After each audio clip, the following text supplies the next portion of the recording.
sé si has visto hace poco este vídeo que se popularizó mucho de las hormigas resuelven un problema mejor que los humanos. Por ejemplo, a mi abuelo le daban miedo las arañas. Es muy posible que a mí también me den miedo las arañas. A mí me parece una vergüenza. O sea, me parece que el sistema científico en España es pay to win. El tema de las superbacterias. Superbacterias se suele hacer referencia cuando es una bacteria puede hacer frente a varios antibióticos. Y ahora, o sea, ahora estás hablando en chino. O sea...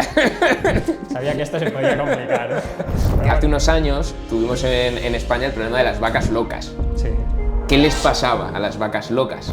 Descubren que hay una ceremonia ritual en esta tribu que consiste en que cuando muere un ser querido trocean el cuerpo, lo cocinan y se comen partes del cuerpo del ser querido. Comiendo cerebro te puedes enfermar, o sea, tu no propio cerebro enferma de comer cerebro. Yo ya no comería cerebro nunca, la verdad. Me cuesta, si te digo la verdad, verme 10 años más haciendo vídeos.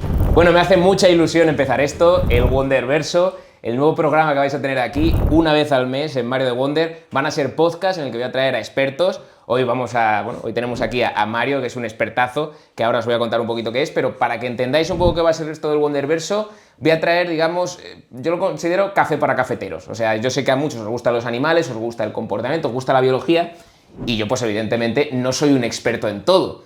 Y mi intención es poder traer a estos podcasts a expertos que no vais a ver en un Wild Project, que no vais a ver en un Worldcast, porque evidentemente no se pueden especializar en cada rama de la biología, pero yo pues sí tengo esa posibilidad, así que voy a traer a gente para ello y voy a empezar con Mario Benítez, que en su momento él estudió conmigo y bromeábamos con empezar un podcast que se llamara The Marios, ¿no? The Marios Show o algo así, así que bueno, voy a empezar el Wonderverso con Mario, que bueno, Mario es doctorando ahora mismo en biología evolutiva, molecular, ¿no? Sí. Principalmente, Sí. bioinformática también, sabe un montón de cosas, pero bueno, preséntate tú, porque creo que lo harás mejor que yo. Bueno, primero que nada, gracias por invitarme, o sea, esto, joder, además vaya honor, el primer podcast que vas a hacer aquí, ¿no? Y joder, es un honorazo, también una presión, la verdad, te voy a decir, porque...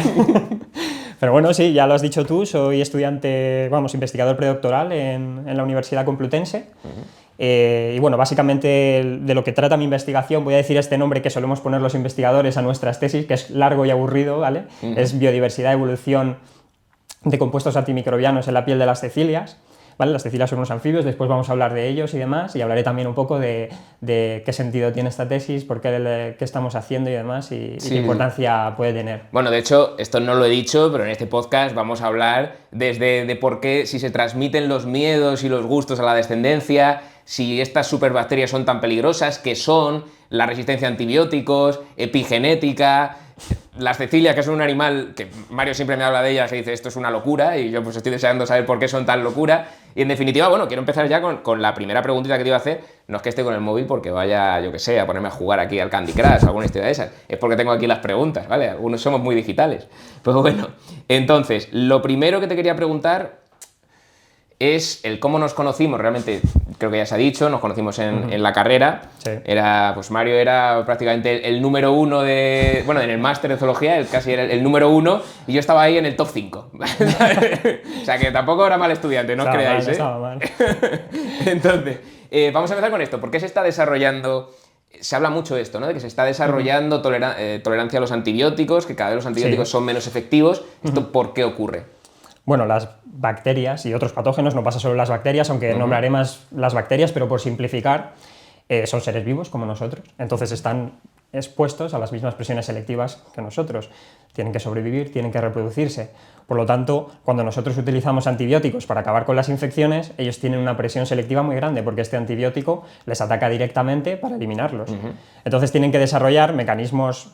La selección natural lo que va a hacer es, por ejemplo, si se produce una mutación al azar en su ADN y por coincidencia esa mutación genera cierta resistencia a un antibiótico, puede ser bloqueando el sitio de unión, por ejemplo, al que se une el antibiótico para bloquear cierto proceso metabólico y demás. Si sale una mutación que impide este proceso, cómo actúa el antibiótico contra la bacteria, esta mutación va a tender a expandirse en la población porque va a conferirles pues, la ventaja de que el antibiótico no cabe con ellas. Vamos, que si aparece uno que de repente es muy resistente porque tiene la mutación para resistir al antibiótico, exacto, pues como ese va a sobrevivir, se va a extender. Ese va a ser un beneficiado. Y cada vez van a ser más los que tienen esa mutación. Eso, ¿no? es, y al final acabará una cepa bacteriana que tendrá esa mutación y que será resistente a un determinado antibiótico. Y eso está pasando mucho ahora. Está pasando mucho ahora y esto sobre todo se debe a malas prácticas, sobre todo, que se han llevado a cabo, a recetar antibióticos quizás de manera muy, muy rápida, esto sobre todo o por cuando no se sabe todavía muy bien la causa de la enfermedad. Luego también se debe al hecho de no seguir el tratamiento correctamente. A ti te dicen que tienes que tomar el antibiótico cada ciertas horas, durante ciertos días, pues esto hay que seguirlo a rajatabla, porque si tú paras de tomar el antibiótico en un determinado momento, ¿qué estás haciendo? Estás permitiendo que esas bacterias tengan tiempo para seguir reproduciéndose, para que se puedan producir esas mutaciones aleatorias de las que he hablado y para que puedan generar resistencia a esos antibióticos. Entonces, tú lo que tienes que hacer es seguir esos pasos, seguirlos a rajatabla, como te indica tu médico. Claro, porque si no lo que estás haciendo en cierta manera es como que bombardeas, pero dejas que los más resistentes acaben manteniéndose al final ahí. Es como bombardeas al principio, ¿no? Claro. Pero luego les dejas un tiempo para que se recuperen y entonces Claro, solo caen los hacen más acopio débiles. de armas y... Solo caen los más débiles. Tienes que bombardear hasta que no quede ahí absolutamente nada, ¿no? Eso es. Y esto también pasa sobre todo mucho en países subdesarrollados, ¿vale? Primero porque se da una educación peor, entonces la gente no sabe muy bien cómo seguir estos tratamientos, o a veces simplemente no los siguen porque no les apetece y ya está. Y aparte también tienen otros medios que, aunque una bacteria se haga resistente a un antibiótico y ya no funcione, bueno, pues aquí en países desarrollados tienes otra cantidad de antibióticos que puedes utilizar, pero igual en países subdesarrollados no hay esta variedad y no puedes utilizar otras herramientas para hacer... Claro, que está un poco la cultura esta que también la de aquí de me tomo el antibiótico, ya me siento bien, me he curado, pues listo. O incluso de, joder, que solo tengo 3 pastillas de antibiótico, pues tirando, me gasto estas 3 y ya es que no tengo más. Eso es. Claro, al final eso hay que seguirlo... Y entonces de aquí, el tema de las superbacterias, o sea, claro, la superbacteria es... bacterias que son capaces de resistir pues, muchos tipos de antibióticos uno en concreto que es el que está diseñado y lo resiste muy bien. ¿Y cómo de comunes? ¿Hay alguna superbacteria ya aislada de que se diga esta es una superbacteria que tenemos ya, digamos, controlada en cierta manera en un laboratorio o algo, pero que sabemos que si se nos escapa puede ser fatal? En general, superbacterias se suele hacer referencia cuando es una bacteria que puede hacer frente a varios antibióticos o múltiples antibióticos, ¿vale? Entonces, claro, es un problema porque tú utilizas, de primeras siempre te van a recetar un antibiótico X, penicilina, lo que sea, ¿no? Si ese antibiótico no funciona, ya te empiezan a recetar otros, pero si estas bacterias son multiresistentes, pues van a tener un amplio abanico de antibióticos a los que son resistentes y bueno, pues habría que probar con baterías de antibióticos y demás para ver cuál hace efecto. En cuanto a lo de si hay alguna bacteria que se haya aislado, que se sepa, ¿no? Ya sí, la verdad es que no tengo conocimiento en sí específico de alguna, pero estoy casi seguro de que debe haberla. Sí, ¿no? Sí, algo sí que he leído sobre la gonorrea, por ejemplo, la bacteria que provoca la gonorrea, Neisseria gonorrheae. Joder, esa es súper... creo, en modo superbacteria. No, creo que no como en general, pero algunas cepas sí que pueden ser superbacterias. Joder, madre mía, pues mal asunto. Bueno, hay que andarse con cuidado. Joder, por seguir por aquí un poquito, quería refrescar la escaleta que tenemos. Claro, tú también estás muy especializado en el tema péptidos antimicrobianos, que se supone que es una de las posibles soluciones que hay a todo este tema de las superbacterias y la resistencia a antibióticos. Pero yo quiero que me expliques un poco qué son los péptidos antimicrobianos y luego también por qué son tan eficientes o eficaces. Bueno, pues nosotros es lo que estamos estudiando de momento, ¿vale? Los péptidos antimicrobianos. Estos se han planteado ya desde hace bastante tiempo como una posible alternativa a estos antibióticos convencionales, ¿no? de los que hemos hablado hasta ahora. Y principalmente, bueno, primero voy a decir lo que son proteínas, ¿vale? De pequeño tamaño, suelen tener entre 10 y 40 aminoácidos, ¿vale? Que son las pequeñas moléculas que componen las proteínas, ¿vale? Y sobre todo lo que los diferencia del resto de moléculas y lo que lo hace especialmente interesante para la resistencia a los antibióticos son 3 cosas. Por un lado, que tiene una acción rápida. Estas moléculas son parte del sistema inmune innato de los seres vivos. Esto quiere decir, ya vienen codificadas en nuestro ADN.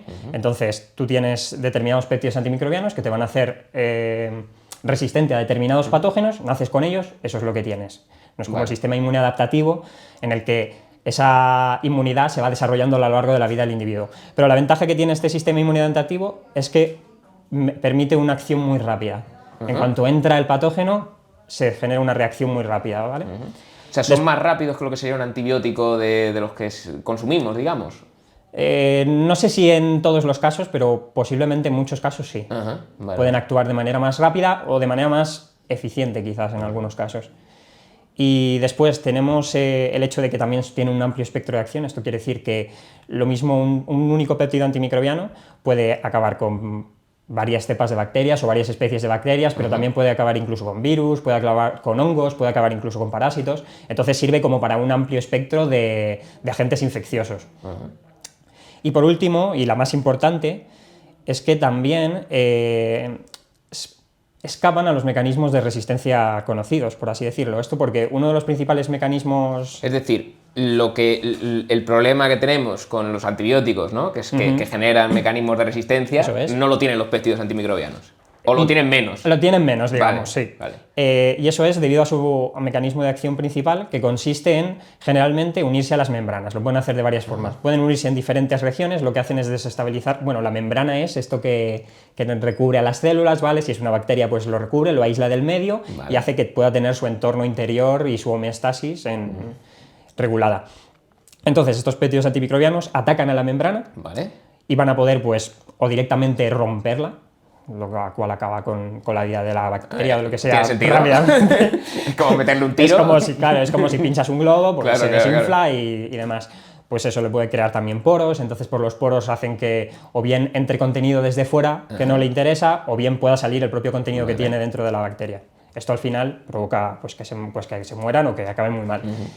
Y entonces esto es difícil que puedan generar resistencia, porque claro, tendrían que cambiar, por ejemplo, la estructura electroquímica de la membrana. Y esto es un cambio, por así decirlo, mayor a nivel evolutivo. Es muy difícil, ¿no? O sea, sería una mutación como muy tocha la que tendrían que hacer, ¿no? Claro, serían varias mutaciones quizás que se tendrían que juntar, o generalmente si se dan mutaciones en este tipo de cosas, lo que pasa es que se suelen seleccionar rápidamente porque se mueren. Las bacterias que generan este tipo de... no están adaptadas bien a su entorno y acaban muriéndose. Entonces esto le aporta una gran ventaja a los péptidos antimicrobianos porque ataca un sistema de estos patógenos que es muy difícil que puedan generar adaptaciones para contrarrestarlo. Aún así, pueden hacerlo. Y tú has estudiado, o sea, mucho los péptidos antimicrobianos en cecilias, ¿no? Era justo eso, ¿no? Lo que habías hablado. Claro. Y entonces, ¿y exactamente por qué en las cecilias? ¿Por qué elegisteis las cecilias para el tema de buena pregunta. De estudiar? Bueno, las cecilias son anfibios, como sapos, ranas... Quien no sepa lo que es una cecilia, pues lo pondremos por aquí una fotito, pero es un animal rarísimo. A mí me parece como si fuera un extraterrestre. Es como una lombriz grande que en realidad es un anfibio. Ahora cuento algunas cosillas curiosas sobre ellas. Pero sobre todo los anfibios son el grupo de animales, incluso diría de seres vivos, en el que más péptidos antimicrobianos se han aislado y después se han sacado muchos medicamentos y demás. ¿Por qué es esto? ¿Cuál es la hipótesis, ¿no? Los anfibios tienen una piel que es muy fina y es muy permeable, porque los anfibios tienen un modo de vida generalmente bifásico. Primero tienen unas larvas que necesitan del agua para sobrevivir, los renacuajos, por ejemplo, las ranas y demás. Y luego la vida adulta ya sí que pueden muchas especies desarrollarla más alejado del agua. Incluso respiración cutánea. Claro, eso hace que puedan tener respiración cutánea, pero que tengan que mantener esa piel siempre fina y permeable. Claro. ¿Esto qué es lo que va a provocar? Pues que sea un buen objetivo para los patógenos, porque tienen poco que atacar realmente, o sea, enseguida la barrera es muy pequeñita. La barrera es muy pequeñita, entonces pueden entrar rápidamente al torrente sanguíneo y pueden generar infecciones graves. Y entonces estos péptidos antimicrobianos son muy útiles para ellos porque, como te he dicho, se generan muy rápido.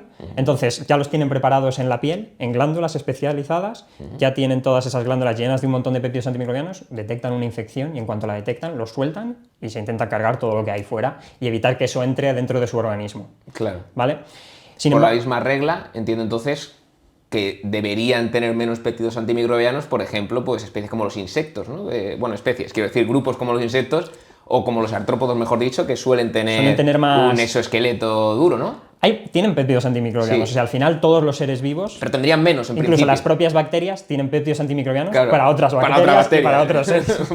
Vale, entonces, tienen todos, pero sí, en principio, ya te digo, es que hay una diferencia abismal en la cantidad de compuestos que se han aislado en anfibios y en otros grupos. De hecho, en las bases de datos, si tú buscas, hasta hace un tiempo por lo menos, la mitad era de anfibios, la otra mitad del resto de cosas. Ya, Así que...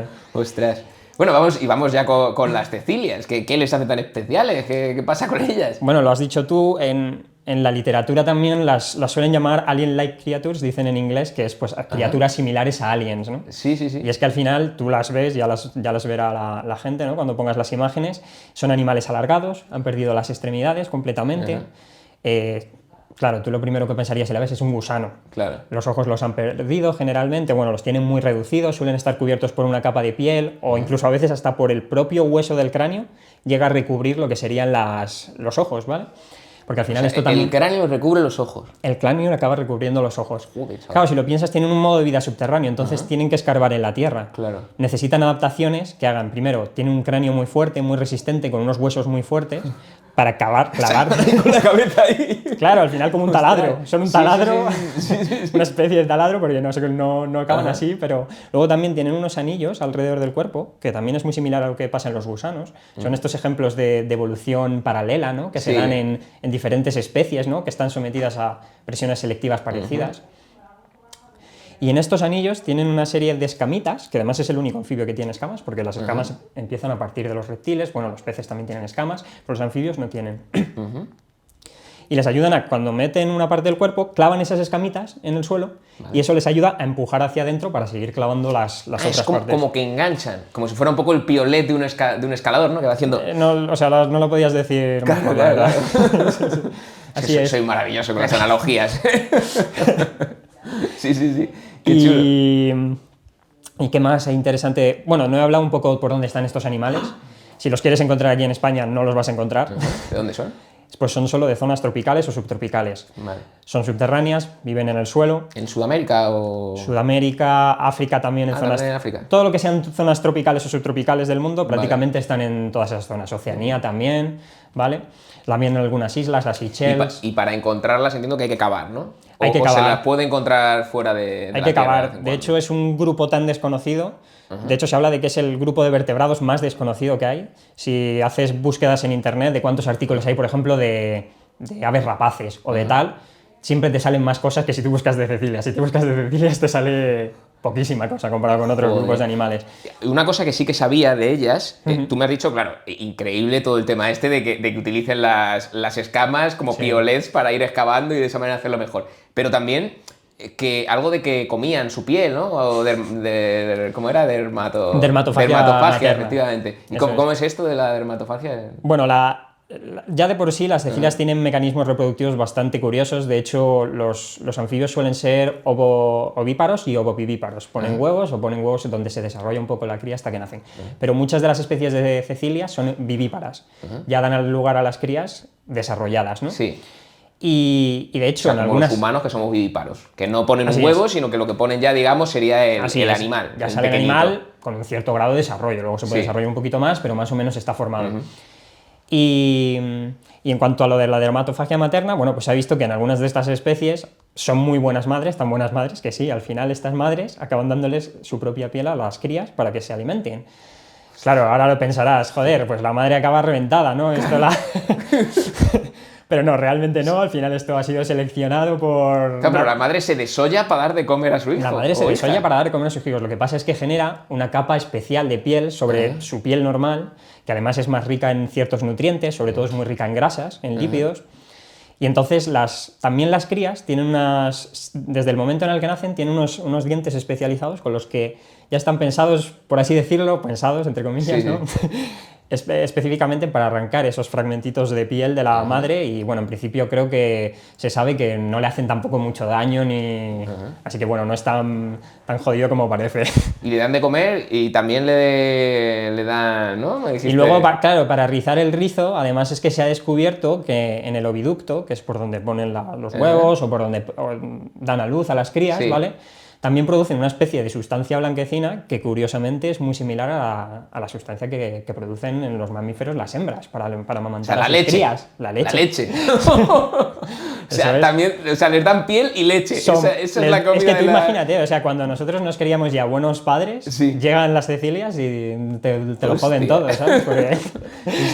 es la leche. Es la leche, mejor dicho. ¿Y cuántos hijos tienen más o menos? O sea, ¿cuántas crías puede tener una cecilia? ¿Del orden de cuánto?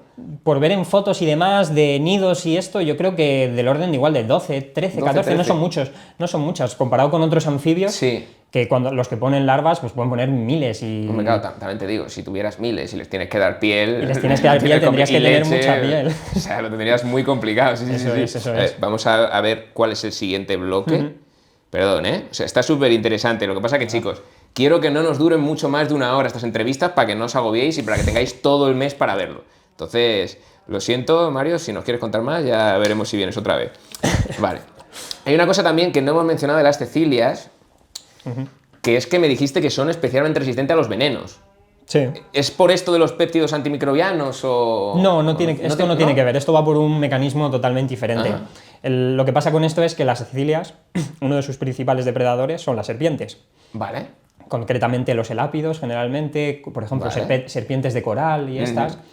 Estas serpientes lo que hacen es que cuando engullen a su presa, suelen clavarle los dientes y le pasan el veneno, y lo que hacen es paralizarla y por lo tanto se las pueden comer mejor. Si se pasan de frenada o a veces el veneno es muy potente, pueden incluso matarla. En cuanto a tamaño, ¿es mucho más grande la coral que la cecilia o están ahí más o menos igualadas? No tiene por qué, pueden ser muy parecidas de tamaño. Vale. Y de hecho las cecilias, una de sus principales presas son los gusanos, las cecilias se comen a los gusanos. Anda, mira. Y también se comen a veces gusanos que tú ves y es más grande el gusano que ella, se lo está intentando sí. comer y entonces lo que se ha visto en un estudio es que las cecilias han desarrollado durante 15 veces de manera independiente la resistencia a los venenos de estas serpientes, ¿vale? 15 veces. 15 veces, solo en las cecilias. Y piensa que las cecilias son pocas especies, son 200 especies o así, no son muchas. ¿Y cómo desarrollan resistencia a este veneno? Bueno, pues esto es, las serpientes producen una alfa-neurotoxina que se llama. Esta alfa-neurotoxina se une a un receptor que hay en nuestras neuronas que detecta un neurotransmisor, que es la acetilcolina, y entonces al unirse la neurotoxina bloquea el receptor. Por lo tanto, ya no se puede unir la acetilcolina, que es lo que genera el impulso nervioso, y se impide el impulso nervioso. Bloquea las neuronas. Bloquea las neuronas, te paralizas, te acabas muriendo. Sí, eso vale. Bueno, claro, estamos hablando todo el rato de que las cecilias tal, las cecilias cual, pero tú realmente has estado investigando con el tema de las cecilias, los péptidos antimicrobianos, pero ahora estás muy centrado en utilizar la inteligencia artificial para tus investigaciones. Entonces, ¿podrías explicarnos un poquito por qué la IA puede ser importante para este tipo de investigaciones o cómo te está ayudando a ti? Bueno, la inteligencia artificial da varias ventajas. Por un lado, que hoy en día tenemos una cantidad de datos que es ingente, y entonces todos esos datos hay que procesarlos de alguna manera. A las IA se les da muy bien buscar patrones en datos, buscar cosas, similitudes, ¿no? Y entonces, para este tema, por ejemplo, pueden ser muy útiles. Nosotros en una primera parte de nuestra investigación lo que hemos hecho es, por así decirlo, buscar todo lo que puede ser un péptido antimicrobiano dentro de los genomas, transcriptomas, datos de las cecilias, ¿no? Y buscar esos péptidos antimicrobianos, como si fuera buscar caras conocidas en una foto, por así decirlo, ¿vale? Utilizamos péptidos que ya conocemos y hacemos una serie de búsquedas por homología, que se llaman, para encontrar cosas que se parecen.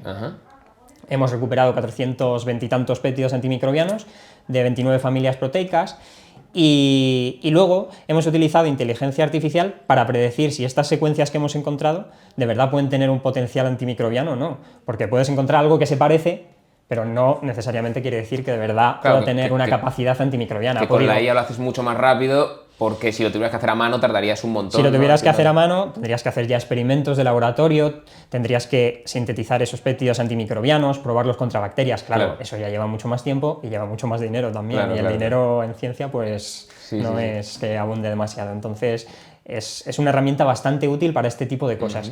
Y ahora estoy mismo desarrollando una inteligencia artificial mía propia que lo que hace es buscar dentro de los genomas dónde están esos péptidos antimicrobianos. Para eso estoy usando redes neuronales que lo han petado desde hace 2 años por ChatGPT, por todas estas plataformas que al final se basan en redes neuronales, ¿vale?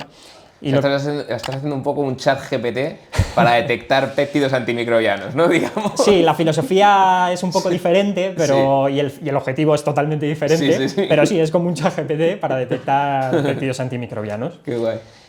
Si quieres te cuento un poco más de esto. No, sí, venga. Cuéntame. Pues mira, Lo que estamos trabajando sobre todo son para que la gente pueda entender un poco más cómo pueden funcionar estas redes neuronales. Dos tipos de redes neuronales convolucionales. Estas se utilizan mucho en tratamiento de imágenes para, por ejemplo, cuando quieres encontrar un objeto dentro de una imagen. Vale. Entonces, pues esto me venía bien porque yo quiero encontrar una cosa dentro de otra cosa, un peptido antimicrobiano dentro de un genoma, Vale. dentro de una secuencia. Convolucional, que sería esta. Convolucional. Vale.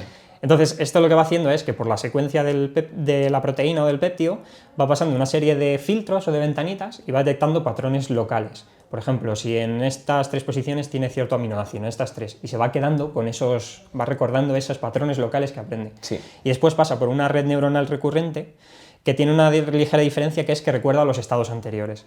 Entonces, coge los patrones locales de la red convolucional y ahora los junta. Ahora estás hablando en chino. O sea... Sabía que esto se podía complicar. Pero bueno, aquí, vamos a creer que esto es un canal de biología, no, bueno, no de informática. Pero esto influye mucho en la biología. Y entonces detecta ya patrones más globales. Relaciones, por ejemplo, que veo un cierto aminoácido aquí y un cierto aminoácido al final de la molécula en muchas posiciones. Y con esto va aprendiendo cómo son los péptidos antimicrobianos. Vale. Y con eso puedo identificarlos en genomas y proteínas. Qué guay. Así Qué que... guay, qué guay. Siguiente tema. Bueno, te iba a contar otra cosa más. No sé si quieres saber la de la inteligencia artificial. ¿Va a ser en chino? ¿Va a ser en chino? No, esto va a ser un poco más... Esto va a ser un poco más... Venga, cuéntamela. La inteligencia artificial se basa mucho en la zoología, no sé si lo sabes. La inteligencia artificial se basa en la Se zoología. basa mucho en la zoología. Por un lado tenemos las redes neuronales, que se llaman así porque se basan en los cerebros de los animales. Vale, okay. Pero te voy a encontrar otro caso que a mí me parece más interesante, que es la inteligencia colectiva. ¿Sabes algo de este tema, de lo de la inteligencia colectiva, las bandadas de pájaros cuando se mueven? Sí, a ver, si te refieres a eso, por ejemplo, a la que hablamos muchas veces de mente colmena y todo este tipo de Eso cosas... es. Vale, sí. Eso es, pues, Okay. bueno, pues este tipo de comportamientos de grupo, ¿no? Que parece que se comportan todos los individuos al unísono, ¿no? Como una especie de danza, y todo esto no está orquestado, no hay ningún individuo que lleve la voz cantante ni nada de esto, es una cosa que surge entre la interacción entre el ambiente y los individuos, simplemente. Vale.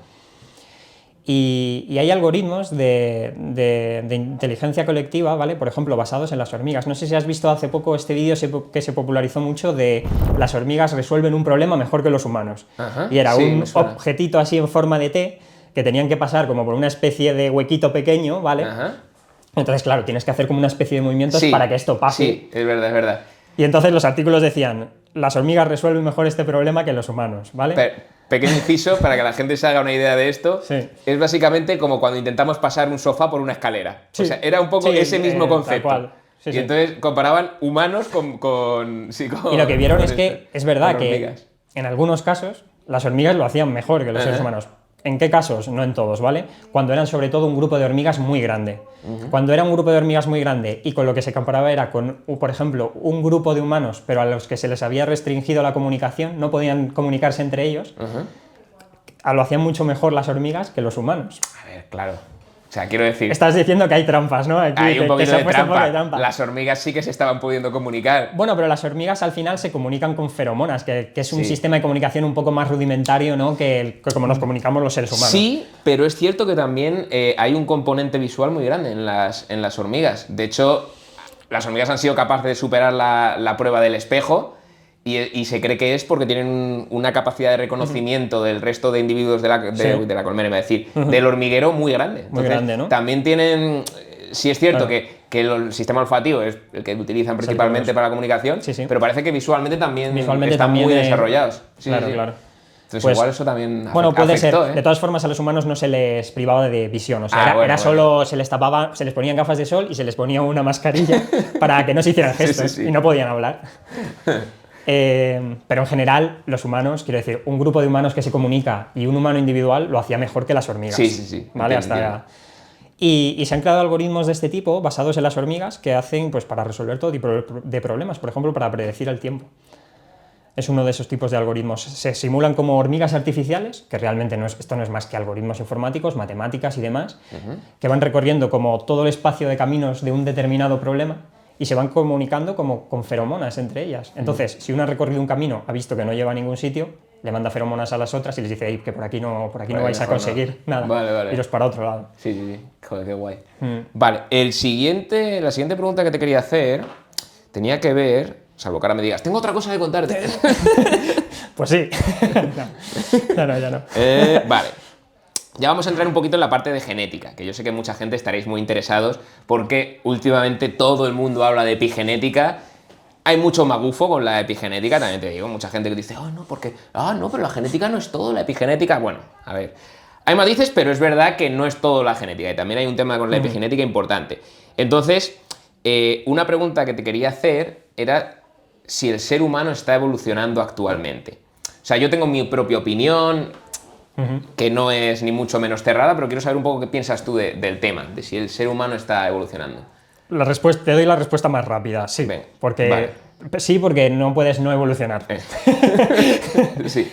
No sé en qué situación no hipotética se podría dar este caso, pero no se va a dar, ¿vale? Evolucionamos. Lo que pasa es que yo sí que pienso que vamos a evolucionar a un ritmo mucho más lento, porque al final el ser humano ha conseguido en gran medida aplacar las presiones selectivas que le afectaban, ¿no? Tenemos mucho frío, nos abrigamos, hace calor, te refrescas, tienes sitios con aire acondicionado, no te mueres por calor hoy en día, no se muere ningún humano por calor ni por frío. Bueno, salvo Cada vez que hay excepciones. una ola de calor aquí en España. De hecho, se mueren muchas personas. Sí. Ahí estás columpiado. Es verdad. Lo siento, chicos. Pero bueno, ¿sabes? si comparamos con los que no se mueren por calor, Sí. es como casi insignificante. Sí. Mejor dicho, si comparamos con los que se morirían hace Con los que se morirían hace 2000 muchos años. años. Sí. Eso es. Entonces, claro, realmente a mí me hace gracia, a mí me sale mucho un artículo, no sé si tú lo habrás visto alguna vez, de cómo seremos el ser humano en 1000 años. Y te sale una foto de un ser con chepa, Sí. con los brazos así como en garra, con los dedos como si de estar con Muy el móvil. largos, además, sí. Claro, y dicen, así será el ser humano, porque estaremos mejor adaptados a las tecnologías y tal. Y digo, pero para que tú se seleccione una adaptación, te tiene que dar ventajas en supervivencia que luego se traduzcan en que te reproduzcas más y en que ese rasgo acabe en la población, se extienda por toda la población. ¿Cómo va a pasar eso con... ¿A ti te va a dar más ventaja reproductiva teclear mejor en el ordenador? Podría llegar un caso en que sí. Debo decir que hice un reel al respecto. Sí. Y mucha gente dijo, claro, usarán los dedos para otras cosas. Bueno, cada uno con su... Claro, a ver. Pero bueno, podría ser una justificación al menos. Podría ser una porque justificación. solo porque con el móvil puedas teclear mejor o con el teclado, evidentemente no evoluciona. No va a es evolucionar complicado. que tenga los dedos más grandes. Por ejemplo, también se cree que tener los ojos más grandes, porque como estamos todo el rato en sitios interiores y más, pues necesitamos captar mejor la luz, tener más... Pero a ver, hay luces, o sea, hay luces. Esto igual lo plantean más con quizás un escenario más apocalíptico, ¿no? En el que nos tengamos que ir a búnkeres por una guerra nuclear y demás. Pero vamos, es bastante irreal ahora mismo que vayamos a evolucionar en ese sentido. Te digo una cosa. Venga, dímelo. Si pasara esto, si tuviéramos que vivir en búnkers, Sí. las personas blancas tendríamos ventajas sobre las personas negras. Bueno, claro, no generamos el pigmento, ¿no? Y eso es un ahorro... No. Es que justo subí un vídeo, claro, no lo has visto porque lo subí ayer, hoy estamos grabando a viernes y lo subí ayer jueves, en el que hablamos de eso, de cuál es la ventaja de la piel blanca, por qué evolucionó en el norte de Europa. Lo he visto me ha salido la miniatura. Y es por el tema de la vitamina D, tío. Entonces, claro, en un búnker que no te da la luz del sol apenas, sí, con la vitamina necesitas que con la mínima cantidad de sol que te dé, generar vitamina D. Eso es. Totalmente cierto. Fíjate, cositas. Y bueno, epigenética. Hemos hablado un poquito de genética, porque ahora habíamos hablado de los humanos, pero también los perros están evolucionando. Pues los perros... ¿Cómo es la evolución en los perros? Los perros, he leído varios estudios que dicen que pueden estar en una nueva oleada de evolución. ¿Por qué oleadas? Ha habido como varias oleadas en las que se han seleccionado caracteres de los perros para adaptarlos a nosotros mismos, ¿no? La primera oleada, entre hace 14.000, 40.000 años, cuando domesticamos al lobo. ¿Qué se buscaba en esta época? Pues seleccionar características, primero, que tuvieran un carácter dócil con el ser humano, pero que aparte mantuvieran caracteres como, por ejemplo, que fueran útiles para la caza, que fueran útiles para la protección, que mantuvieran esa agresividad. Luego después vino otra oleada, ya bastante después, en el siglo XVIII, en el que aparecen las razas modernas de perros, y esto se debe a que los aristócratas, la gente noble de ese momento, pues quería distinguirse de los demás aristócratas, quería chulearse, básicamente, eso es lo que querían hacer. Entonces comenzaron a criar sus propios perros y comenzaron a aparearlos selectivamente para determinados rasgos, pero esto se basaba sobre todo solo en el atractivo físico, o sea, en lograr ciertas características físicas, y así dieron lugar a las razas actuales. Y ahora se cree que estamos en una nueva oleada, porque claro, ha cambiado mucho el estilo de vida que tenemos. Ya los perros no se les suele utilizar para tenerlos en una casa y que protejan la casa, ya no se les suele utilizar para ese tipo de cosas, y además vivimos en grandes ciudades, a veces en apartamentos muy pequeños, no tenemos parques cercas. Entonces, ¿qué características son ahora más, por así decirlo, preferibles para mucha gente, ¿no? En los perros? Pues que sean pequeñitos, quizás, bueno, no tanto eso, pero por lo menos que sean muy amistosos. Que no sean tampoco no ladren, demasiado activos, a lo mejor. Que sean sedentarios, todo lo que puedan ser, o sea, que sea una especie que no necesite una actividad, como por ejemplo un Border Collie, ¿no? Tienen una actividad increíble esos perros. Entonces, claro, se cree que pues, la gente puede ir cogiendo cada vez más de estas razas y entonces, pues, en detrimento de las otras, ¿no? Claro. Y también hay estudios que han visto que esto está muy relacionado con la oxitocina. La oxitocina es una hormona que es la que influye, por ejemplo, en el apego que hay entre las madres, bueno, en muchas cosas más, pero le llaman la hormona del amor, ¿vale? Y entonces influye, por ejemplo, en el apego que tienen las madres con sus hijos, ¿vale? Una vez los tienen. Se ha visto que esto pasa igual con los perros y sus dueños. Por lo tanto, cuando la gente dice, ay, es que mi perro es como mi hijo, realmente hay una base biológica en esto, en que sientan que su perro es su hijo, ¿vale? Por el tema de la oxitocina. Y es esta oxitocina. Y de hecho se ha visto que los perros que son más dóciles, más amistosos, tienen modificaciones genéticas en estos receptores de la oxitocina que lo hacen más sensible. Entonces capta más oxitocina, produce una respuesta mayor. La oxitocina es una de las hormonas estas del cariño, ¿no? Creo que era del abrazo, creo que la llamaban. Hormona del amor, hormona del abrazo, sí. Tiene vale, varios... entonces claro, lo que el perro al ser más cariñoso desencadenaría que liberaras más oxitocina, ¿no?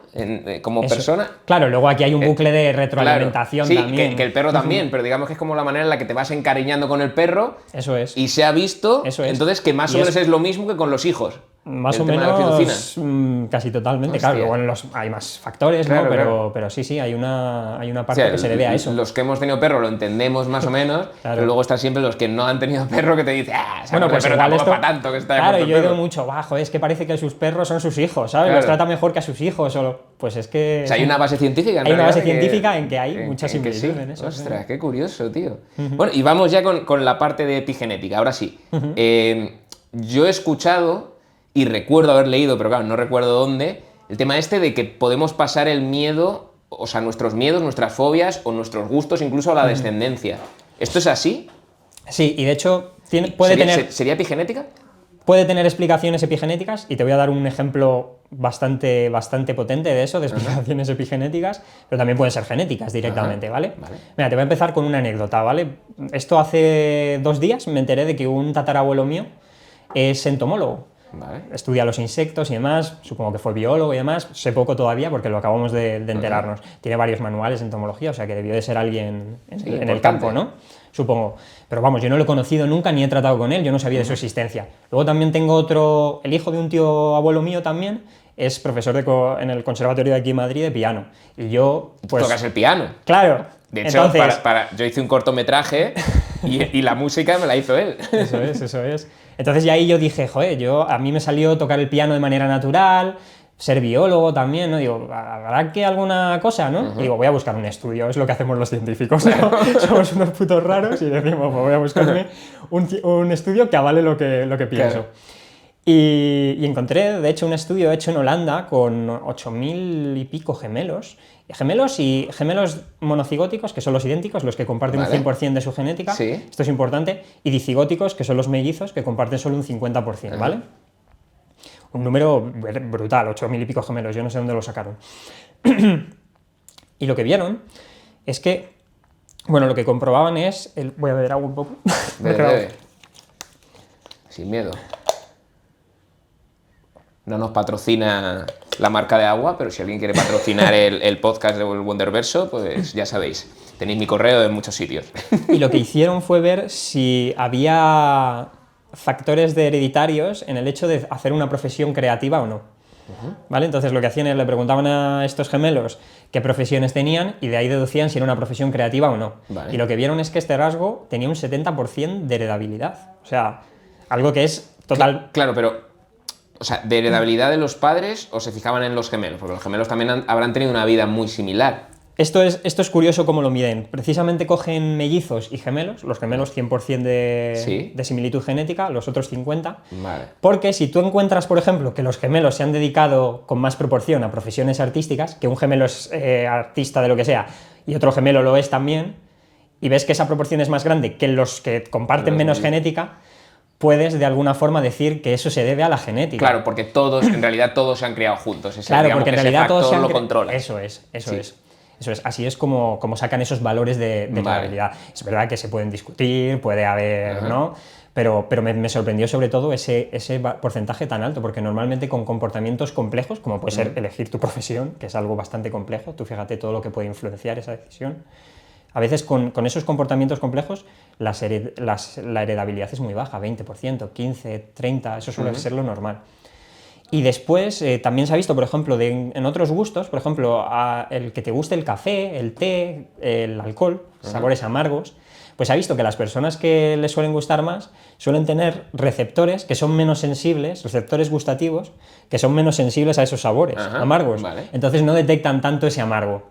Y esto era un 30% lo que explicaba la genética o así, un 20 y tantos %. Claro, porque esto es genética pura. Aquí no estaríamos hablando de esto epigenética, es genética pura. Claro, esto no es epigenética, esto es genética. Esto es genética pura, sí. Bueno, la genética tradicional, mejor dicho. Por así decirlo, sí. O sea, 30% se explicaba por receptores, o sea, lo que digamos consideraríamos una genética pura de es que han nacido así porque son los genes que tienes. Luego tienes un 70% que es ya seguramente pues el entorno social. Ya sabemos que pues con esto del alcohol hay mucha presión social, ¿no? Tienes que beber porque tal, pues eso puede hacer que tú bebas, ¿no? Al final. O si estás en un grupo que todos beben café, pues acabas bebiendo café. Y luego me has preguntado también Claro, yo estaba diciendo, pero ¿y la epigenética aquí dónde está? Porque de momento yo veo más genética que epigenética. Vale. Me has preguntado también por los miedos. Sí, por los miedos. Pues hay un experimento muy famoso, está en Nature, lo hicieron con ratones y aislaron una camada de ratones a los que les rociaban con un determinado olor, ¿vale? Y a la vez que les rociaban con ese olor, les provocaban una descarga eléctrica. Los estudios con ratones son así. Los pobres se les hace de todo. Y al final, ¿qué pasaba? Pues era un condicionamiento clásico, ¿no? Al final, estos ratones, simplemente con el hecho de que les echaran el olor, ya generaban estrés, se generaban ellos estrés, se generaban ellos estas reacciones, aunque no les hubieran pegado la descarga eléctrica. Y lo que se hizo fue hacer que tuvieran descendencia, ¿vale? ¿Y qué te imaginas que pasó con 2 generaciones, ¿vale? Diferentes ¿Crees que pasaron esas...? Pues hombre, creo que sí, porque si no, no me lo estaría contando. Pues efectivamente, sí que pasaron. Sí. Y de hecho a las 2 generaciones, ¿vale? Se mantuvo ese efecto, es decir, luego esas no habían tenido contacto con los padres, o sea que no podía haber sido que se lo hubieran transmitido social, culturalmente, ¿vale? No habían tenido... Cuando me hablas de 2 generaciones, ¿me estás diciendo hijos y nietos? Eso es. Vale. Hijos y nietos. Se les echaba de nuevo el olor a estas descendientes, ¿no? Sí. Y volvían a generarse esas reacciones, ¿vale? Sin darles la descarga. Sin darle la descarga. Solo se les echaba el olor, ¿no? Y se vio que había diferencias a nivel del bulbo olfativo, ¿vale? Que es la parte del sistema nervioso que se encarga de procesar los olores. Se vio que había más neuronas con receptores para ese determinado olor. Y se vio también, porque secuenciaron los genes y vieron las marcas epigenéticas. Voy a explicar un poco lo que es la epigenética, ¿no? Para el que no lo entienda. La epigenética básicamente son modificaciones químicas que suelen ser o sobre la molécula de ADN o sobre las histonas que intervienen en el plegamiento del ADN, ¿vale? Vale. Pero no modifican la secuencia del ADN per se, o sea, no modifican nada en el ADN, pero sí modifican la expresión de unos genes u otros, o sea, hacen que algunos genes estén más activos o estén menos activos. O sea, digamos una analogía de las mías, si tuviéramos la hebra ADN, la epigenética no cambia la hebra, pero hace que, por ejemplo, todo el ADN, imaginemos que tiene por encima como un recubrimiento y las partes que se recubren son las que se leen, ¿no? Las que se expresan. Y entonces la epigenética lo que haría sería pues quitar este recubrimiento para que puedas leer la parte en concreta esa. Exacto. Vale. Y normalmente estas marcas epigenéticas se acaban borrando en la siguiente generación. Cuando se producen los gametos, normalmente en este proceso se borran esas marcas epigenéticas o quedan muy pocas, ¿vale? Pero sí que en ciertos animales y en ciertos grupos, y cada vez se está estudiando más en humanos, sí que se ha visto que pueden pasar a lo largo de varias generaciones. Entonces este parece que es el mecanismo que está manteniendo este miedo, ¿no? En las siguientes generaciones. Así que si, por ejemplo, a mi abuelo le daban miedo las arañas, es muy posible que a mí también me den miedo las arañas. Tengo una posibilidad, porque evidentemente luego puedo tener otros abuelos que no les daban miedo las arañas y también sería un poquito el mismo caso, ¿no? En humanos ha habido estudios, pero no han sido nunca, creo, tan concretos como algo así. Concluyentes, ¿no? No han sido concluyentes, quizá, ¿no? Sí, y no tan concretos, ¿no? De que vale. tengas, por ejemplo, miedo a una araña y eso lo heredes directamente, miedo Vale. a las arañas. Pero sí igual que, por ejemplo, la ansiedad se sabe perfectamente si tú tienes padres más ansiosos o padres con determinadas fobias sociales, por ejemplo. Eso sí que es, por ejemplo, tienen niveles de heredabilidad que pueden variar 20, 30, 40% a veces, 50%. Joder. Y que sí que se heredan. Pero algo tan concreto en humanos, ¿no? Como... No se ha comprobado, ¿no? Por lo menos. Por lo menos yo no conozco ningún estudio. Vale, joder. De lo que he visto. Qué curioso, tío, es súper interesante esto. Vale. Hay una cosa aquí también. Claro, tú me hablaste de que un tema del que podíamos hablar era bueno, no voy a decirlo para no hacer spoiler. Pero a mí me intriga mucho. Hace unos años tuvimos en España el problema de las vacas locas. Sí. ¿Qué les pasaba a las vacas locas? Porque realmente yo creo que la gente no tiene muy claro si era una enfermedad, qué tipo de enfermedad era. Es como vacas locas, pues ya está. Pero... Es una historia bastante loca, además, que mezcla un montón de cosas que la verdad yo creo que son chulas. Y voy a empezar por el principio, voy a remontarme atrás, ¿vale? Sentaos. Estaba Pangea. Exacto. En el siglo XVIII, Vale. la selección artificial, es decir, que el humano seleccione determinados rasgos en las especies para un determinado fin, se empezó a hacer ya de forma científica, de forma estructurada, ¿vale? Hasta antes la habíamos hecho, pero por así decirlo, más un poco por conocimiento popular, ¿no? Selección de plantas y demás, para conseguir frutos, por ejemplo, con cosas, pues, con características deseables. Vale. Y a partir de esta época ya se empieza a hacer de... Entonces había un agricultor inglés, Robert Bakewell, que comienza a seleccionar razas de ovejas, ¿vale? Y entonces una de esas las seleccionaban pues para que tuvieran, por ejemplo, rasgos deseables, que tengan más lana, que sean más gordas, que tengan más grasa, etc. Y en una de esas razas, la raza Suffolk, de repente parece una enfermedad bastante rara. Empiezan a tener comportamientos muy erráticos, empiezan a rascarse, a tal, y al cabo de unos años morían. ¿Vale? Se vio que en el cerebro parecía que el cerebro se les estaba disolviendo desde dentro, o sea, esa es la descripción que se daba. Pero no se sabía bien por qué pasaba esto. Y cuando se les hacía la autopsia, cuando se abría, ¿tenía el cerebro como deshecho? Sí, parecía como que ciertas partes del cerebro, sobre todo, se veían como disuelto. Vale. Ese es el aspecto que daba, ¿no? Ese mismo caso se observa también en una serie en humanos ya, estoy hablando, ¿vale? En humanos se llama síndrome de Creutzfeldt-Jacobs. Vale. Y se observa que en pacientes a los que se les daba hormona del crecimiento, pacientes que tenían estatura baja, se les daba hormona del crecimiento para que crecieran más. Vale. Esa hormona del crecimiento procedía de la glándula pituitaria, que está en el cerebro. Vale. Y se observa que muchos de esos pacientes a los que se les había dado esa medicación, que se basaba que venía del cerebro, desarrollan esa enfermedad también, una enfermedad muy similar a la que sufrían las ovejas, que se le llamaba Scrappy, por cierto. Scrappy. Scrappy, porque se rascaban, Vale. eso. O sea, te deshacía el cerebro y te hacía rascarte, o sea, probablemente te picaba todo. Eso es. Joder, es una enfermedad dura, ¿eh? Sí, y entonces ahora se va a poner la cosa todavía más turbia. Un científico estaba en un museo de Londres y ve unas fotos de este caso, de las ovejas de Scrappy, ¿vale? Y de los cerebros, de qué pasaba en los cerebros. Ve que están, pues eso, disueltos. Y le vino a la mente algo que ya había visto antes, ¿vale? Y es que él había estado estudiando en Papúa Nueva Guinea un caso muy similar de una enfermedad que se llamaba Kuru, que sufría especialmente una tribu, ¿vale? La tribu de los Fore. Y entonces estos científicos, investigando un poco más en esto, descubren que hay una ceremonia ritual en esta tribu que consiste en que cuando muere un ser querido, trocean el cuerpo, lo cocinan y se comen partes del cuerpo del ser querido. O sea, vale. O sea, caníbales, pero encima de muertos. Bueno, caníbales de sus propios seres queridos difuntos, ¿vale? Vale. Cada uno, bueno, las culturas son culturas y cada uno tiene sus... Me recuerda la frase esta de son sus costumbres y hay que respetarlas. Son sus costumbres. Vale. Y bueno, y entonces estaba prohibido. En ese momento ya tenía estigma social, esto ya no se hacía. Vale. Entonces ya había quedado casi como en una leyenda, casi en el país, ¿no? Pero esta tribu pues se descubre que sí que lo estaban haciendo, Vale. y es más, se veía que la enfermedad se presentaba mucho más en las mujeres y los niños que en los hombres. ¿Y qué pasaba? Que los hombres solo comían el músculo, mientras que las mujeres y los niños comían cerebro y comían otras partes. Vale. Entonces, hasta aquí ya vemos que la causa está en el cerebro, ¿no? Lo que sea que está provocando esto, que no se identificaba, porque además Buah, se es intentaba... loquísimo, ¿eh? O sea, comiendo cerebro te puedes enfermar. O sea, tu No hay propio que comer cerebro enferma de comer Yo cerebro. ya no comería cerebro nunca, la verdad. Joder. No sé si lo voy a comer porque no es lo más normal, pero... No, a ver, normal. Pero vamos, Bueno, normal quiero decir que no me quieras refiero que comerlo. no, ni de una vaca ni de... Sí, no, entiendo, joder. Y se sabía también que los métodos de esterilización Ajá.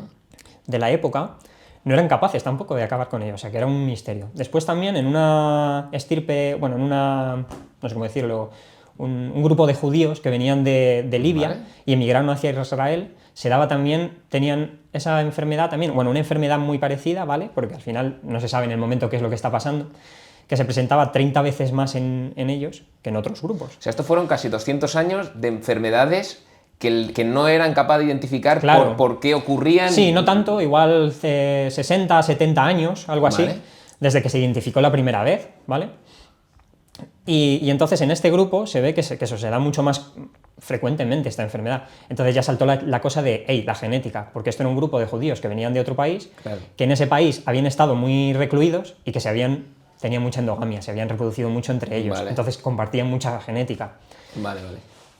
Y entonces, bueno, ¿cuándo se resuelve este misterio? Pues un genetista, Stanley Prusiner, que de hecho al final ganó el premio Nobel, pero al principio casi que lo tacharon de loco cuando dijo Sí. qué es lo que causaba esta enfermedad, descubre que él ve que está estudiando esta enfermedad, obviamente, y ve que hay unas proteínas que no se las carga nada, o sea, le tiran proteasas, que las proteasas son para eso, para romper las proteínas, y nada, no lo consiguen ni nada. Y descubre que esta proteína tiene un cambio conformacional, simplemente cambia la conformación un poco de la molécula y esto hace que ya sea resistente, y además va a descubrir que estas proteínas de alguna forma infectan a otras proteínas que son iguales, Vale. ¿vale? Y las convierten en proteínas, porque esta proteína de manera natural en el cuerpo realiza una función en el cerebro, no se sabe cuál es, pero se expresa en el cerebro, y debe ser una función natural que no tiene ningún tipo de perjuicio para el organismo.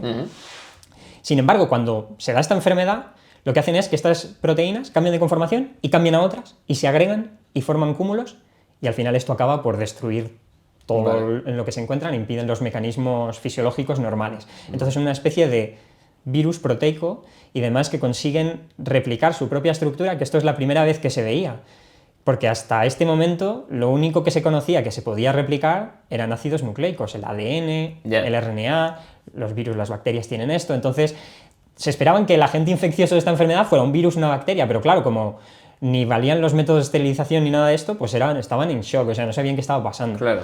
Entonces se descubre esta proteína que lo que hace es infectar a otras proteínas iguales que ella y convertirlas en proteínas malvadas, por así decirlo. Es un poco como un zombie, o sea, como una proteína De hecho, zombie. se describe así muchas veces, ¿sí? proteína... O sea, sí. que, claro, muerde a otro, digamos, y cuando lo muerde lo convierte en Claro. zombie al mismo tiempo. Y claro, Qué locura. no, es una locura, es una locura. tremendo. Claro, la comunidad científica al principio no decía, Prusiner, eres un payaso, ¿esto qué? Tontito, Claro, o sea, eres un tontito. eres un tonto. Al final se llevó el Nobel y se llevó la razón, sí, ¿no? sí, joder. Y descubrió también que sí que había una propensión genética, lo que ya se había visto en este grupo de judíos, si tenías ciertas mutaciones, solo en una determinada palabra del ADN, cambiarla, eso provocaba que ya tuvieras una propensión mayor a que se te diera la enfermedad. Pero es que también se ha visto que aunque no tengas eso, también puedes tener la enfermedad. puedes tenerla. Entonces es como todavía a día de hoy no se sabe. Y esto de las vacas locas, pues pasa en el primer brote en los años 80-90.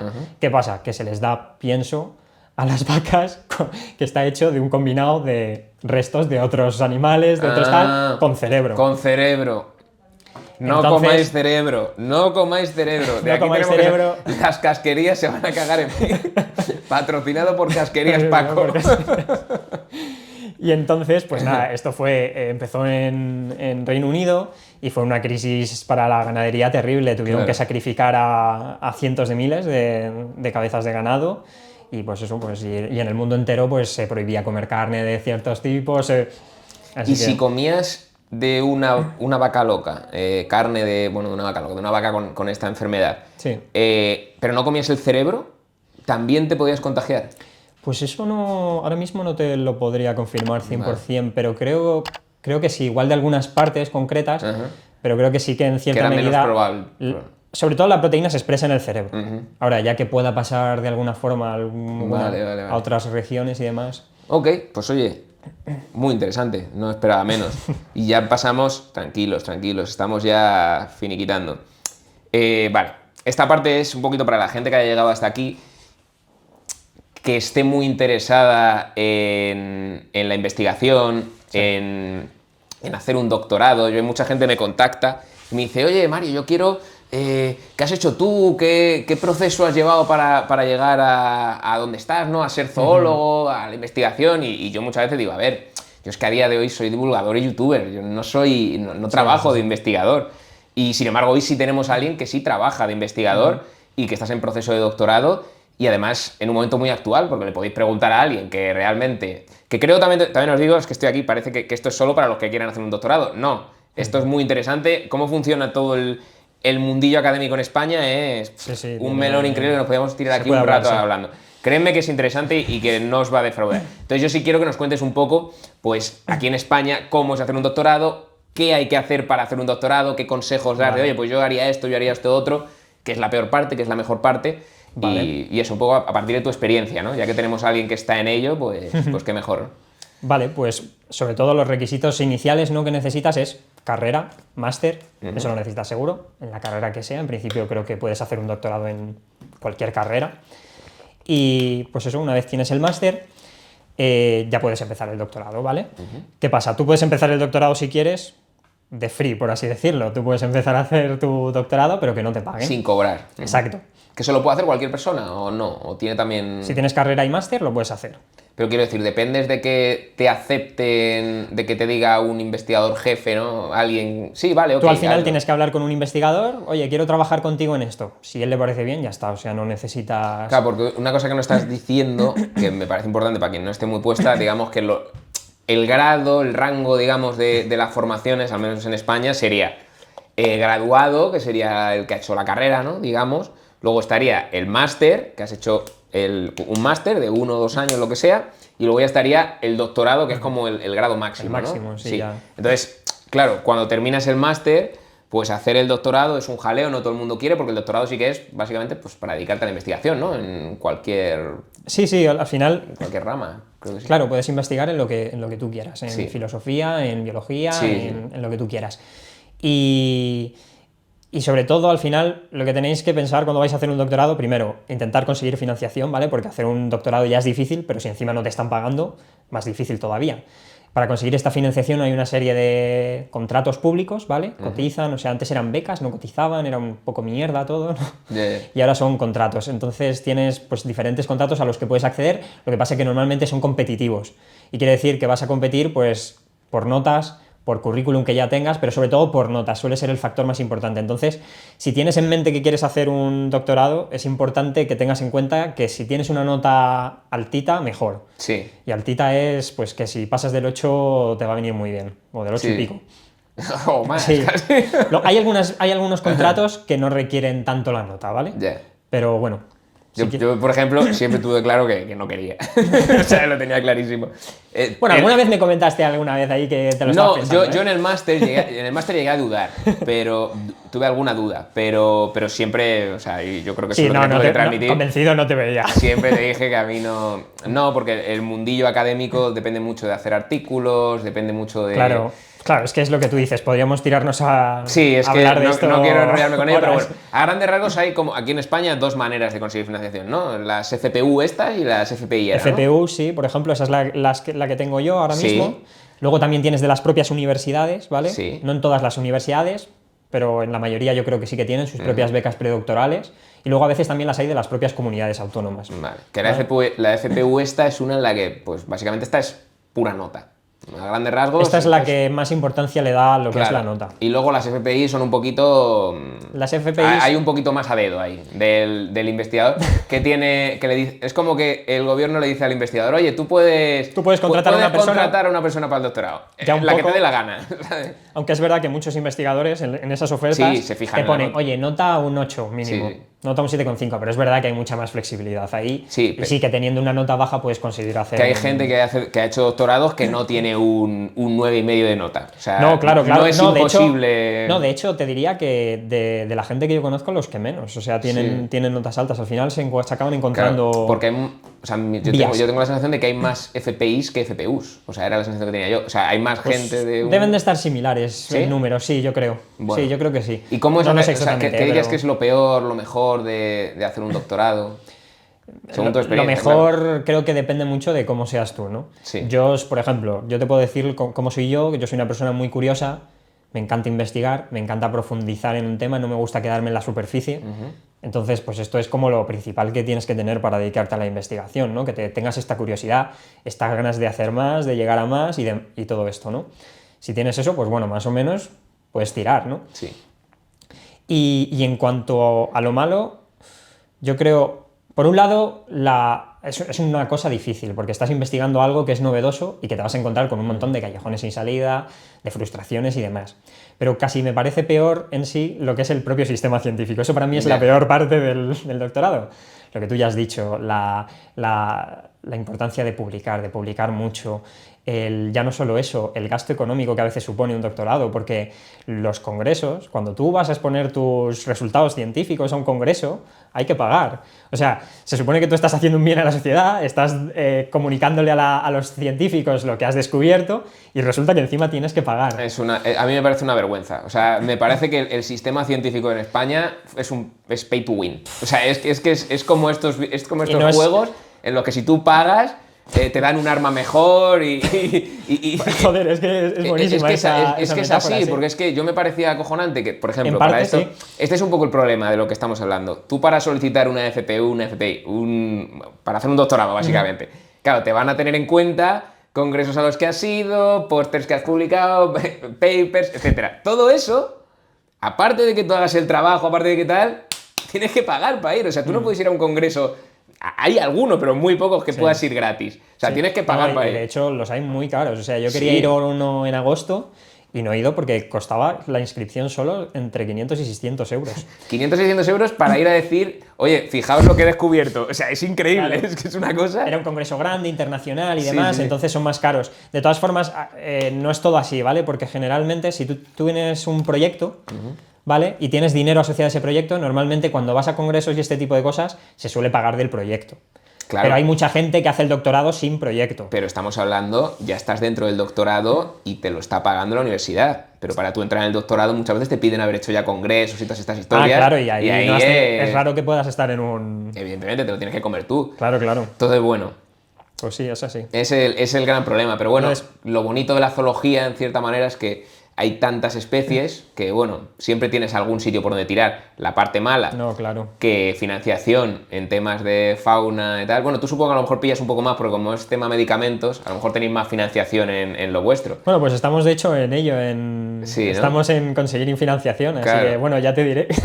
Yo es que me acuerdo que hablé hace años con un aracnólogo que era de ahí, de la Complutense, que me decía, arañas no nos dan absolutamente nada de dinero. Investigar arañas a la gente... Porque claro, tú para investigar necesitas dinero. Por ejemplo, imagínate que, voy a poner un caso extremo, me quiero ir al Amazonas a investigar las cecilias del Amazonas. Pues alguien me tiene que cubrir esos gastos para que yo me vaya allí y esté pues 5 días, 7 o 10 haciendo muestreos y luego pueda transportarlo y luego el laboratorio haga las pruebas. Alguien tiene que pagarlo. Si no me da financiación, nadie... Ya no una empresa privada, que las privadas evidentemente no te van a dar, pero la pública no te da una financiación para eso porque no les interesa, pues no se va a investigar en eso. Y por eso hay grupos, hay especies de las que no se sabe prácticamente nada. No es porque sea imposible investigar sobre ellas de una manera física, de que es que no podemos encontrar este animal. Claro. No, porque directamente es que lo que es imposible es conseguir financiación. Conseguir financiación para estudiar lo que tú quieres. Sí, es una pena, pero... Obviamente cuanto más aplicado sea lo que estudias y más...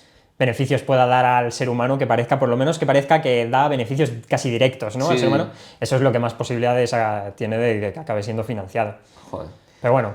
Bueno, y ya para terminar, esto no estaba en la escaleta, se me ha ocurrido ahora porque soy así de ególatra.